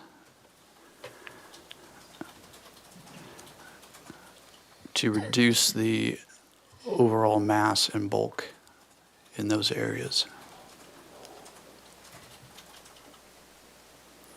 The board appreciates the design changes to open up the center courtyard and the introduction of additional landscaping areas. Okay, anything else to add? Do you want to, I'll second that. You want to read into the motion the awkward little planting area in back of the west elevation, or leave it to them? I think let's leave it to them. Okay. They've heard the comments, so. okay. Oh, I'm sorry, excuse me. But when you say minimum parapet height, you know, flashing and so forth, you could be down at 16 inches. Is that what you mean? And we expose the solar when we see solar? Yes. Yeah, I think, and just talking, I think where the solar is going to be located, it's going to be up there and far Yeah, back. so do I. Probably not going to be So when we say minimum, we mean minimum. like minimum, yeah. I had a question for Yes. one of your comments. You said floor to floor was 9, or did you mean ceiling height 9 feet? Or you meant? Ceiling height, so. Okay. Yeah, let's be clear about that. So floor to ceiling is 9 foot for floors 2 through 4. Okay, anything else? Okay, can we read that back, please? Yes, thank you, Chair Moore. I'll read the motion. It stands as continue indefinitely with the following comments. The board appreciates the change in stylistic direction and feel that the general style and design proposed is appropriate for the location. The applicant shall study the reduction of plate heights to 9 feet on floors 2 through 4. The applicant shall reduce the fourth floor parapet height to the minimum required. The applicant shall study the south elevation and provide a break at the front unit along the third floor parapet to visually reduce the mass of the building, as well as study the reduction of that unit's trellis element. To study the treatment of the east elevation and corner balcony units to reduce the overall mass and bulk in those areas. And the board appreciates the design changes to the open center courtyard and the introduction of additional landscape areas. Okay. Anything else before we vote? No? Could we get a definite continuance? For 30 days, we would like to just make sure that we get onto an agenda and don't get delayed because they fill up. Yes. So we would need to request a 30-day continuance. So let me pull up a calendar. And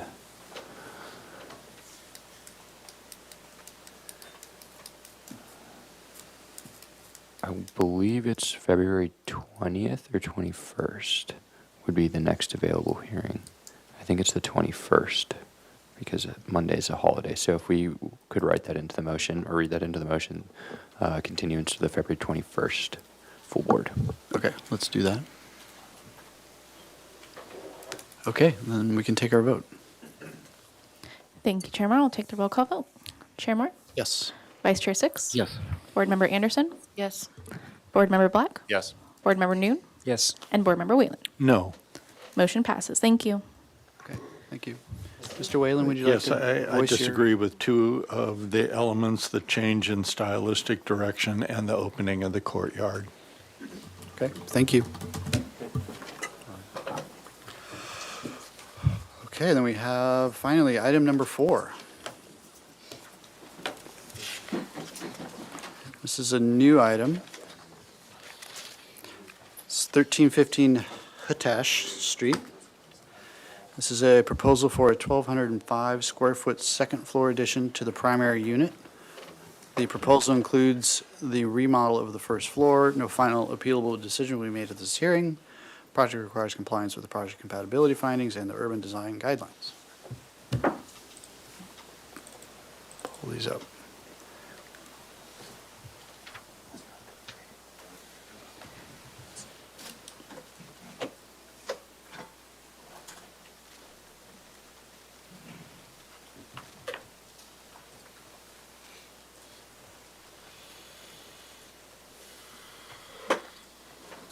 Morning. Welcome. If you could introduce yourself. Perfect. Okay. Jose, I'm the designer on the project. Okay, welcome. Take us through the proposal, please. Okay. So I just wanted to include, because there's a couple other items on here in addition to the second story proposal. One of them is, because I think, Willem, you guys had mentioned that we had to get those approved also, like the secondary unit roof overhang and stuff like that. Yes, that's all part of today's, Okay, so the Hearing secondary items, yes. unit has an as-built overhang that's encroaching into the setback. So we are proposing to reduce it to the allowable encroachment into the setback. Also, we're submitting a transportation waiver to allow the as-built driveway gates to be located less than 20 feet from the property line. It'd be helpful to, as you're kind of listing these things, locate them for us on a site plan, just so we can kind of follow along with you.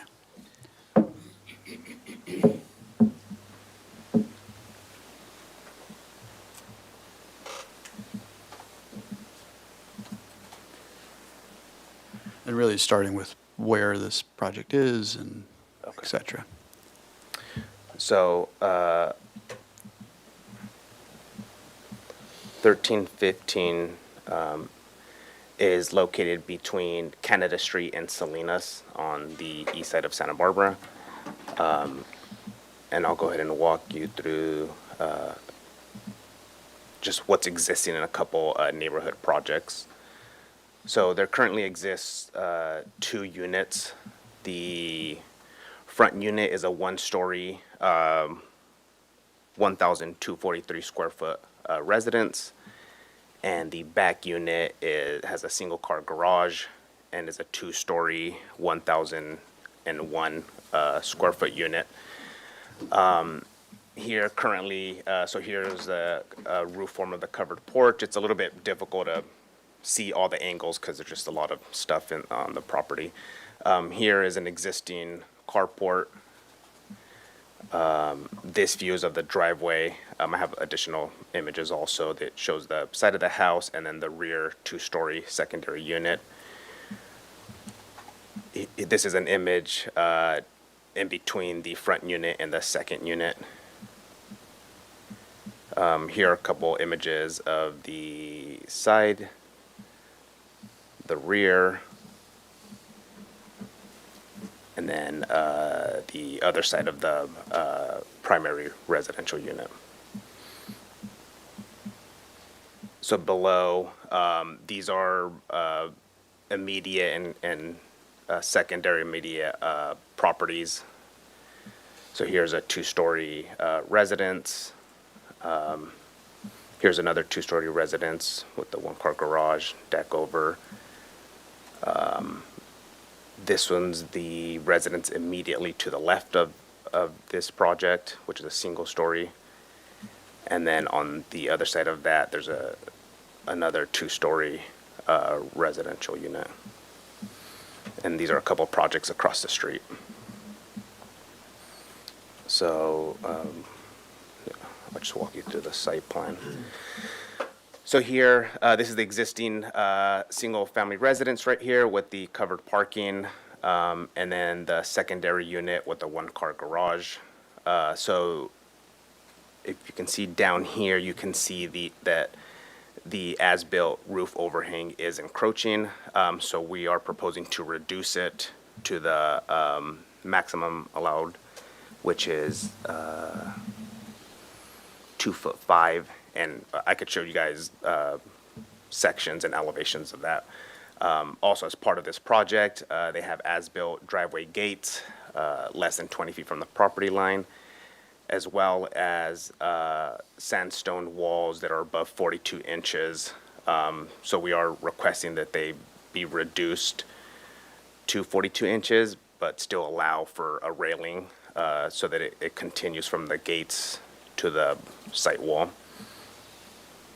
And again, I could show the elevations in the sheets to come.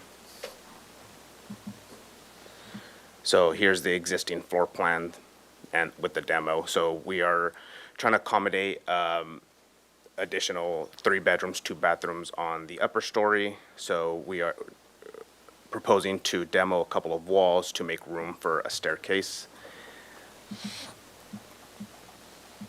which is right here. And then we straighten out this wall right here to allow for a 36-inch hallway. And then this is the second story, the proposed second story. So we are proposing 3 bedrooms, 2 bathrooms. And then here is where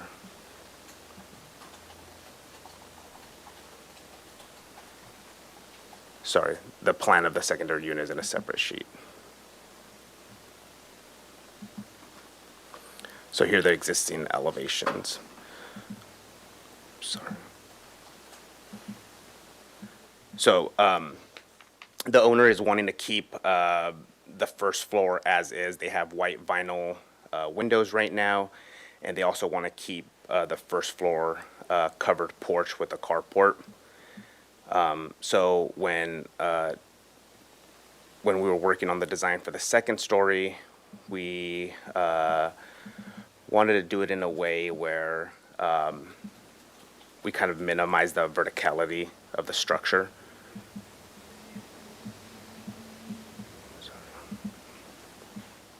So in doing so, we decided to split the materiality. So the bottom, right now it has that more rough stucco on the structure. So we're proposing to do smooth stucco and then board and batten above on the second story, and then also match the existing windows, which is white vinyl.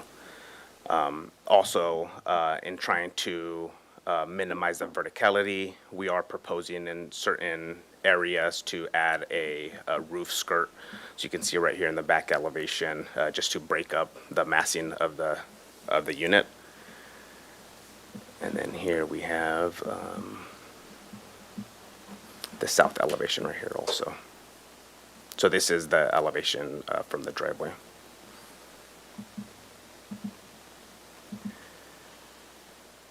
So here is the existing stone wall.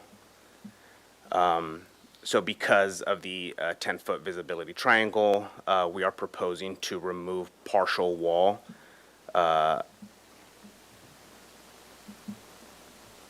here, and then so we continue the as-built iron gates and continue above this wall right here. The owner really didn't want to remove the entire wall, so he was settling to reduce the height of it to 36 inches and then just continue the iron gate to one side of the wall, as that is the area where the 10-foot visibility triangle is, which is also shown right here in this site plan. And then the other item we have is the secondary unit overhang right here. So you can see how it encroaches into the setback. And we are proposing to reduce it to the allowable 2 feet, 5 inch. So here we have the proposed elevation of that, what that will look like.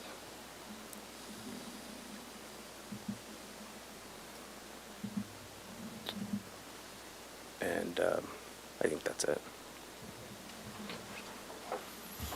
Okay, thank you. If we could open public comment, if anybody would like to speak. Thank you, Chair Moore. I currently do not have any virtual participants. We did not receive written correspondence, and I don't have speaker slips. So back to you and the board. Okay, let's close public comment and go to questions. Mr. Whalen, any questions? Yes, thank you, Chair Moore. Mr. Sanchez, what's the proposed roof material? The existing is barrel tile. The carport to remain has barrel tile, so does the front porch. What is proposed? Yeah, so sorry, I forgot to mention that the owners over time would like to upgrade the secondary residential unit, and then, the site features. So for this, for the primary residential unit, they want to propose asphalt shingles. All right. And then, sorry, you were showing us most recently on A302, there it is. What replaces that balcony and railing and fascia? It's not quite clear. So, sorry, this is actually incorrect. So we wouldn't be demoing the railing. It would just be the portion of the overhang over here, and then we would recenter that overhang so that it's more proportional. Yes, I'm a little bit confused by where the icon is by the fascia board there. One is covered gray. What is that getting? That's just a graphic error. So it would be, Graphic error. yeah, it would just be a 2x fascia. Very good. Yeah, to match the existing. And the garage below remains, that's correct. I think on one plan it shows there's a window, but that's all. I think those are all the questions I have. Thank you, Chair Moore. Okay, Mr. Newton? Can you go back to the elevation really quick? The primary? Yeah. Yep.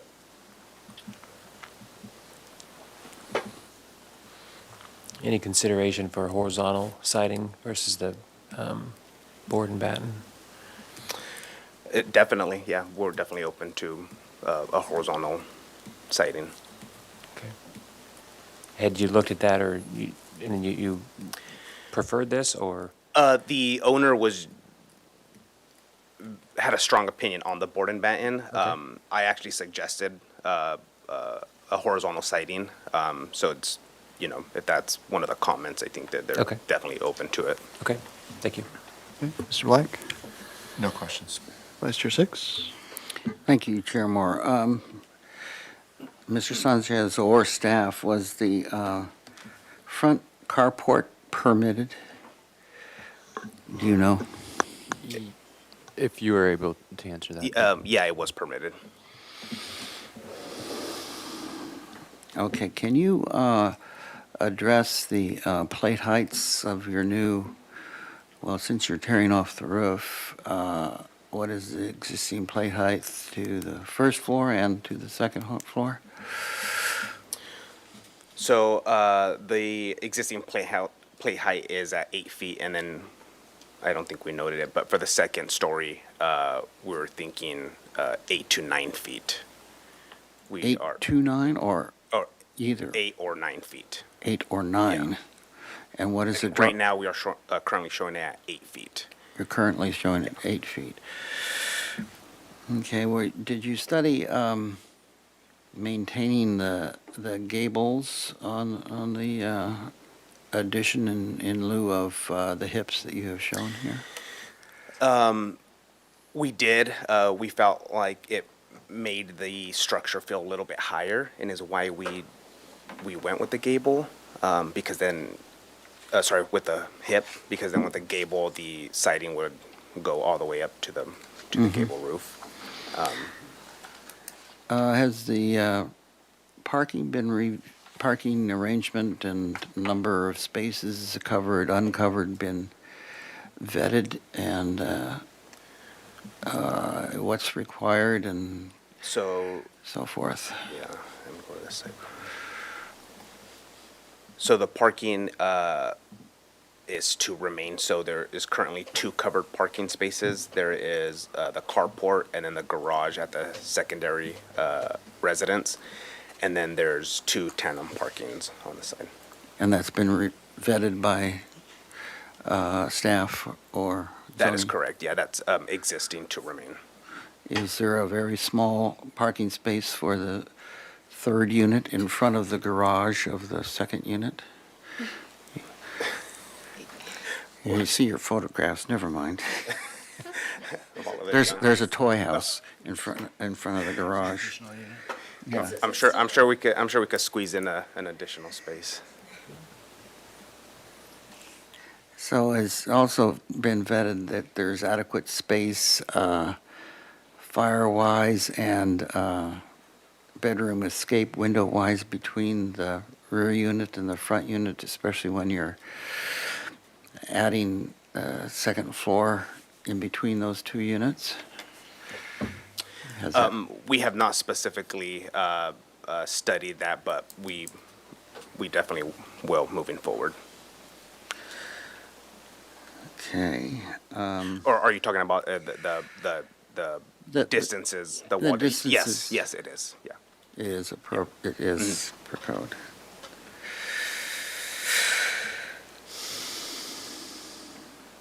Okay, that's my questions.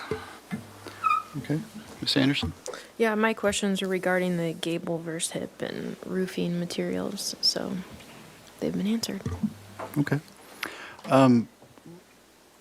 My question has to do, so with the, kind of where the windows are in between these units. So you're showing the second floor plan here for the proposed area.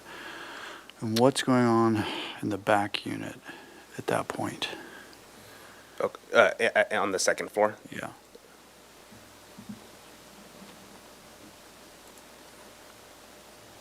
Is there like a window?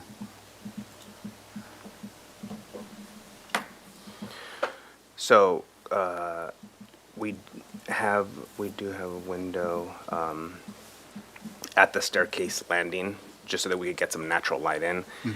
And then there is another window right here at the proposed bathroom. And that window in the second residence is existing That is an existing window, yes. at the second level? Yeah, So they would be kind of looking at each other and then? they would, yeah. Okay. Okay, and that's like 5 feet separation there, or what is it? I think it's about 6 or 7, I don't know. Okay, I don't know specifically. okay. And then you mentioned the little bit of roof that you have running around the back there, trying to break up the verticalness or verticality. So, Is there, sorry, go ahead. does that, so say it's about 2 feet deep, and then it continues and gets wider over kind of that ground floor area that's to the left of your hand Here, there? yeah, so the edge of the second story steps back a couple of feet. Okay. So yes, right here it would be deeper than the other areas. Okay. Chair Moore, I have a follow-up question, if I may. On your site plan, the existing carport has, can we blow it up to the existing carport, has extreme overhang between the front gable of that existing and the first column. Do cars actually come in the upsheet gates and swing around to line up with the tandem parking, and so that's why that column is set back so far? Right there, that column. This column right there. Do they swing around from the middle gate to the tandem parking? Well, there's the tandem parkings, they have 2 other gates here that swing around. So there's no which is where they would enter the park Okay, in the back and the tandem. So now there's no existing reason for those columns to be set back so far. These columns right here. Yes. Sorry, I'm not following you. What your question was? Well, put your hand on that column right there. Yep. It would seem that that is set back from the face of the face of the gable end of the garage toward the street, of the carport toward the street. Oh, right. Mm-hmm. So it allows a vehicle to come in the front gates and swing over to the tandem parking. Yeah. So you're asking if- driving in there. And Driving then- in here and swinging in. Yes, there you go. Is that no longer happens, correct? That is correct. I mean, I think so. I'm not sure really how they use the parking spaces and how they enter, but yeah, that's what I would assume. Okay. All right, thanks. Okay, any Follow-up Yeah, question? go ahead. Yes, Mr. Sanchez, it appears that, if I understood you correctly, that the existing windows are going to remain. They appear to be sliders, however, on all the plans, they look like swing-out casements. What's going on? So those are graphic errors. We were originally going to propose casements on the first floor and the second floor. Due to budget reasons, the owner decided to keep all of the vinyl sliding windows, so we would be proposing sliding vinyl windows on the second story as well. All right, thank you.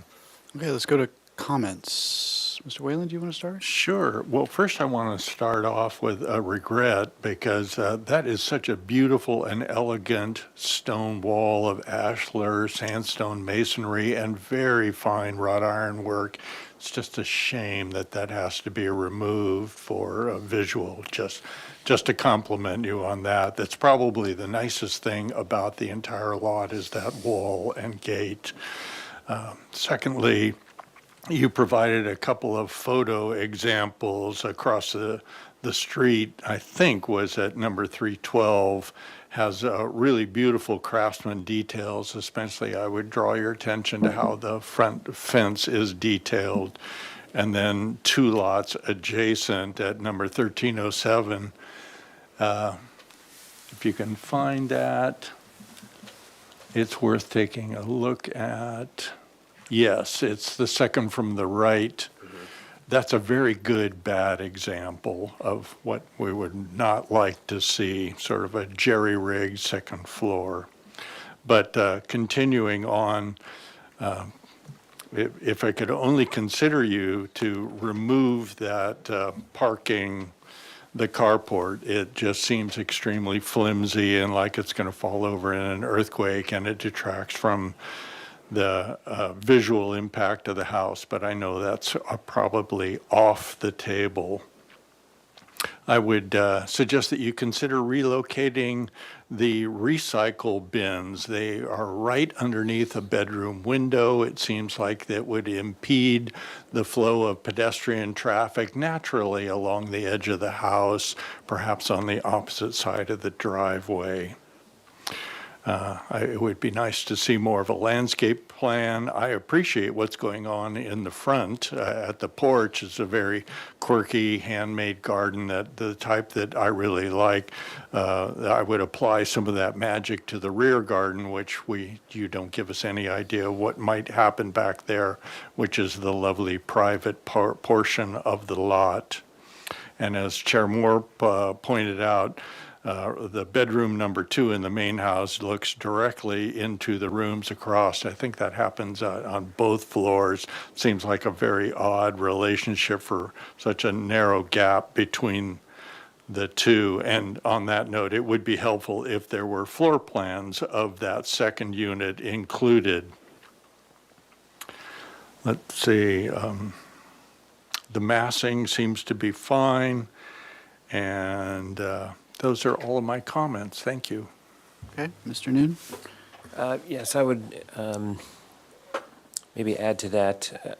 I'd like to see, and I guess I'll defer to the rest of the board, but maybe consideration of horizontal there's a horizontal siding on that second level, and then I don't remember who mentioned it, but maybe gable ends. But I agree with Board Member Whalen that I think just some refinement of detail, it's in the right direction, but looking forward to further detailing. Okay, we gotta hustle to meet our deadline here, so comments in addition to what we've heard so far? I don't think that brow in the back, that banding is super successful. I'd restudy that. I'd continue studying the location of the windows and consider the gable versus hip. Okay. I think the project is too aggressive for the lot. I think that the second story needs to be pushed back more in harmony with the rest of the neighborhood. I think that the front carport, as I mentioned, should be restudied and be more part of the architecture rather than what it is. I think that we should have a definite location for a trash and recycle plan. I think that I concur the gable with the lower pitched of the back unit would be much more successful. I'd studied taking the plates down on the second floor as much as possible.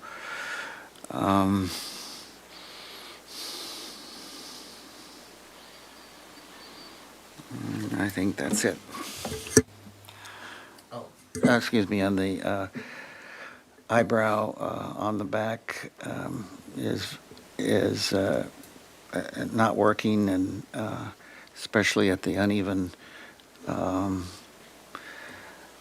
footprints of the second and first story at the very back. Okay. I don't have a problem with the mass and the location of the proposed addition. I just think it needs to, a little bit more thought needs to be put into what's the experience and the separation between the buildings. I think you need to open that up as much as you can. I think if eliminating that little eyebrow around the back, I understand the idea, but I don't think it's necessary in that location. And then definitely coordinate your window locations. Okay. So this is for concept review. So somebody want to craft a motion, kind of broad brushstrokes for the applicant?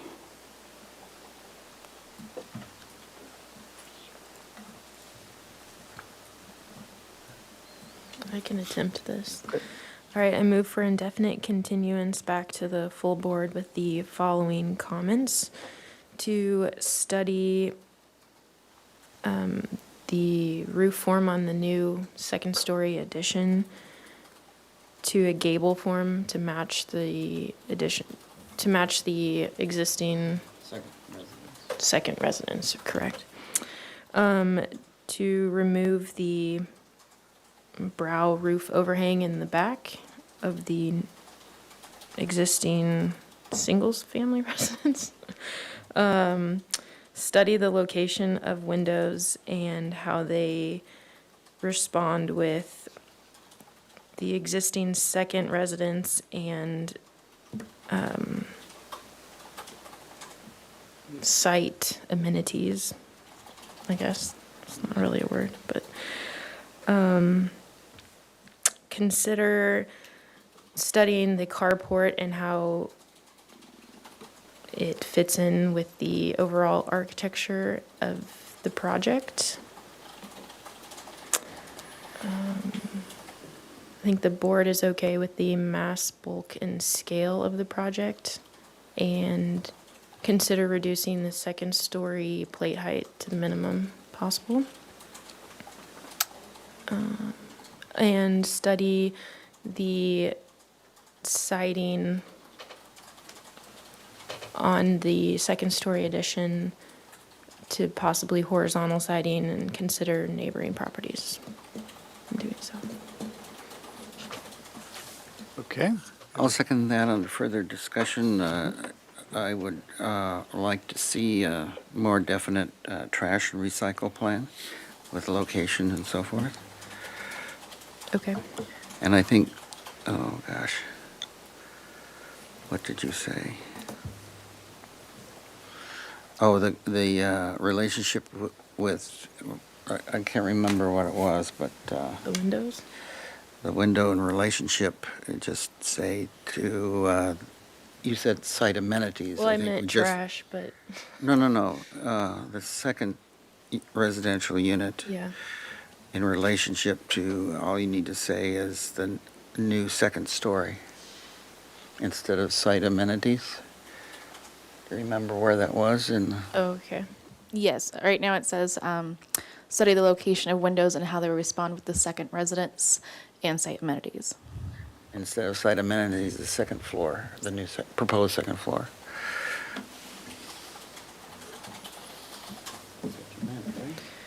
I meant that there's a window overlooking trash. I meant that there's a window looking into, from a bedroom into a living room, and a window from a bathroom into a I'm sorry, so bedroom. leave it the way it is. That's what I meant. Okay, anything else? Any additions? We've got it the way we want it? Okay, let's take our vote, please. Thank you. I'll take the roll call vote. Chair Moore? Yes. Vice Chair Six? No. Board Member Anderson? Yes. Board Member Black? Yes. Board Member Noon? Yes. Board Member Whalen? Yes. Motion passes. Thank you. You, Mr. My reason for no is that it's too aggressive for the site. Okay, thank you. Thank you. Thanks. All right. Okay, and with that, we can adjourn our special meeting. Thank you very much.